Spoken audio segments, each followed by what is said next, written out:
সাইদি সাহেব চলে গেছে, বাংলার ভাগ মামুনুল হক চলে যাবে। এইভাবে হক্কানি আলেমরা জেল জরিমানা হামলা মামলার শিকার হবে, আর নাস্তিকেরা হাতে তালি দিয়ে দূর থেকে বানরের মতো হাসাহাসি করে বলবে মুসলমানের গুড়া কেটে শেষ করে দিছি। মুসলমান কোনোদিন মাথা উঁচা করে দাঁড়াইতে পারবে না, ঠিক কিনা? আল্লামা সাইদি সাহেব আমাদেরকে বিদায় করে, আমাদেরকে এতিম করে জান্নাতের মেহমান হয়েছে, ঠিক কিনা?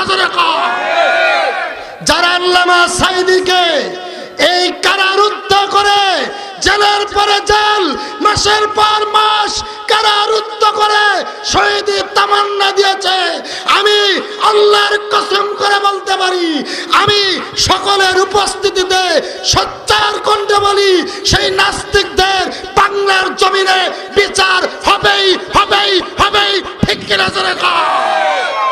কে আলিয়া, কে কওমি, কে ওহাবি, কে সুন্নি, এটা দেখার বিষয় নয়। তিনি আমাদের কলিজার টুকরা, ঠিক কিনা? জোরে কর। বাস্তব প্রমাণ। আজ আমি যখন ঢাকা যাচ্ছিলাম, লাইভ চলতেছিল আমার মোবাইলে, ওই ফয়সাল আমার সাথে ছিল, ওই ছেলে উনি লাইভে ছিল।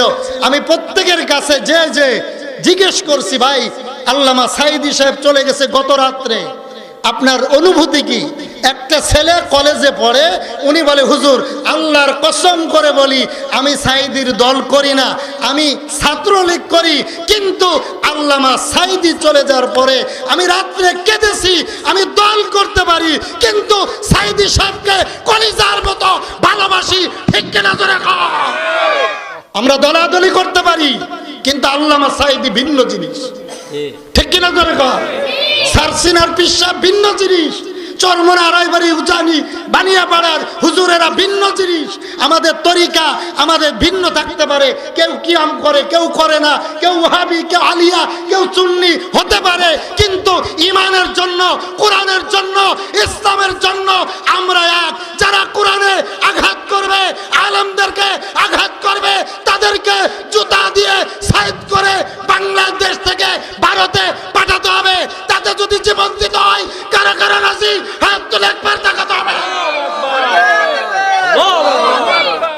আল্লামা সাইদি আর আসবে, আর আসবে, বলেন আসবে? আল্লামা সাইদি আসবে। আমি সাইদির দল করি না, আমি ভালোবাসি, ওনার তাফসিরকে ভালোবাসি। হ্যাঁ, আল্লামা সাইদিকে আমরা অনেকেই ভালোবাসি, ঠিক কিনা? জোরে কন। তার বাস্তব প্রমাণ আজকে আমি দেখলাম যে চরমোনার পীর সাহেব সারা জীবন জামাতের বিরোধিতা করছে, কিন্তু আজ দেখলাম চরমোনার পীর সাহেব ফয়জুল করিম ফুফায় ফুফায় কাঁদতেছে, দোয়া করছে। সারসিনার পীর সাহেব দোয়া করে কাঁদছে, সারসিনার পীর সাহেব আজ দোয়া করে তার জন্য কাঁদছে, কারণ আল্লামা সাইদি সেই সারসিনার ছাত্র ছিলেন। উজানির পীর সাহেবরা দোয়া করেছে, বানিয়াপাড়ার পীর সাহেব দোয়া করেছে, প্রত্যেক পীর সাহেবরা দোয়া করে বলছে যে আমাদের তরিকা ভিন্ন হতে পারে, আমি আরেক পীরের মুরিদ হতে পারি, আমি সাইদির দল করি না, কিন্তু হৃদয় থেকে কোরআনের পাখিকে আমি ভালোবাসি, ঠিক কিনা? জোরে কন, ঠিক কিনা? জোরে কন। রসুল বলেছে তোমাদের মাঝে আমি দুইটি জিনিস রেখে যাব। কয়টা? একটা হলো আল্লাহর কোরআন, রসুলের হাদিস। দুইটি জিনিস যদি বুকের সাথে আঁকড়ে ধরতে পারো, তার মানে দুইটা জিনিসের আমল যদি তুমি করতে পারো, তুমি কোনোদিন পথভ্রষ্ট হবে না, তোমার গজব আসবে না, করোনা ভাইরাস আসবে না, সিডার আসবে না, কোনো মুসিবত তোমার কাছে আসবে না।